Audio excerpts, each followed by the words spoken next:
This is Argentina, a nation that by all measures should have been a world superpower today. Just a century ago, Argentina ranked among the richest countries on Earth. Its economy was growing at such an extraordinary pace that it was seen as America's strongest rival on the global stage. And at the heart of this rise was Argentina's exceptional geography. At the center of the country lies the Pampas. Stretching to the borders of Brazil and Uruguay, it is one of the most fertile agricultural regions in the world. Its climate, rainfall, and soil are perfectly suited for virtually every type of farming. In the north, Argentina is home to a vast river system, with major rivers like the Paraná and Uruguay providing not only clean water for irrigation and drinking, but also a significant share of the country's hydroelectric power. To the west stands the towering Andes mountain range, forming a natural barrier that protects Argentina from potential external threats. To the east lies the Atlantic Ocean, where a 5,000-kilometer-long coastline keeps Argentina well connected to global trade routes. Thanks to this strategic access to the sea, Argentina harvests nearly 1 million tons of fish annually, most of which is exported, strengthening its role in international markets. And these are just the geographic advantages. Argentina is also endowed with a wealth of natural resources. It has the third largest lithium reserves in the world, ranks 9th in silver, 17th in gold, 18th in natural gas, and 32nd in oil reserves. So in every sense, Argentina is a nation blessed by nature. With all these advantages, it looked like Argentina was sure to become a global superpower, and for a while it was actually heading in that direction. By the late 19th century, Argentina's GDP surpassed that of Canada, Australia, and even the United Kingdom. It stood shoulder to shoulder with the United States, and both were seen as rising powers of the modern world. But then something changed. The country that was once called the world's fastest growing economy has now, a century later, become South America's greatest economic tragedy. The well-known Nobel Prize winner Simon Kuznets once said that there are 4 types of economies in the world: developed economies, underdeveloped economies, and then Japan and Argentina. Over the past 100 years, Argentina has declared bankruptcy 9 times, and in just the last 50 years, its economy has gone through multiple cycles of rapid growth followed by devastating crashes. Now, once again, Argentina appears to be on the brink of another major collapse. Yet just 2 years ago, it was counted among the fastest growing economies globally. Today, inflation is at historic highs. Even basic necessities are out of reach for the average citizen. The Argentine peso has lost more than half its value, and the people are growing increasingly anxious and frustrated. In response, the government has imposed strict policies to curb unrest and maintain control. So what really went wrong? How did a country with so many natural advantages, from fertile land to vast resources,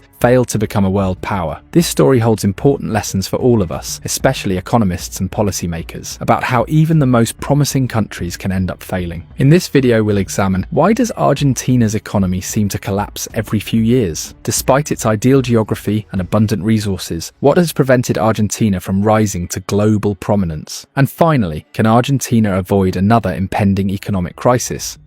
To really understand Argentina's story, we need to go back about 100 years, to a time when the country was gaining worldwide attention for its success in farming. In the early 20th century, the world's population was growing quickly. While many countries struggled with food shortages, Argentina was doing well. Its fertile Pampas region, along with strong irrigation systems, was producing enough food to help feed many other countries. This industry was so profitable that wealthy Europeans began migrating to Argentina, bringing with them vast capital to transform the country's infrastructure to mirror that of Europe. They wanted Argentina to offer the same standards of living they were used to back home. Argentina's infrastructure and economy were booming. Its capital, Buenos Aires, earned the nickname the Paris of South America. At that time, investing in Argentine agriculture was like investing in cryptocurrencies today. No one fully understood what was happening, but as people were becoming rich, everyone wanted in. By the 1920s, Argentina's economy had caught up with that of the United States. Just like America, Argentina was being hailed as the land of opportunity. But there was one critical difference. In the United States, farmland was distributed to farmers based on merit. In Argentina, however, all the best agricultural land had already been handed over to a few elite families. This created a major imbalance. Wealth remained concentrated in a few hands, and since these landowners faced no competition, they had little motivation to innovate or expand. While America pushed forward with industrialization, Argentina's elite used their influence to promote economic policies that favored favoured agricultural exports, resulting in the neglect of all other sectors. This imbalance became the reason for Argentina's downfall in 1929 when the Great Depression struck. As global demand plummeted, Argentina found itself with no alternative industries to fall back on. Within months, the country went from being one of the most stable and fastest growing economies in the world to one of the most unstable. That change has affected Argentina ever since, and it's a cycle that the country's leaders have never been able to break. Just as Argentina's economy was beginning to recover, another blow came in 1940, when General Juan Domingo Perón staged a military coup and installed himself as the president. In Perón's view, Argentina's economic collapse stemmed from its heavy reliance on exports and dependency on foreign markets. So what was his solution? He wanted to make Argentina self-sufficient by isolating it from the rest of the world and putting all industries under government control. While most countries were opening up to global trade, Argentina chose to turn inward. Exports were restricted and major institutions were taken over by the state. And the result?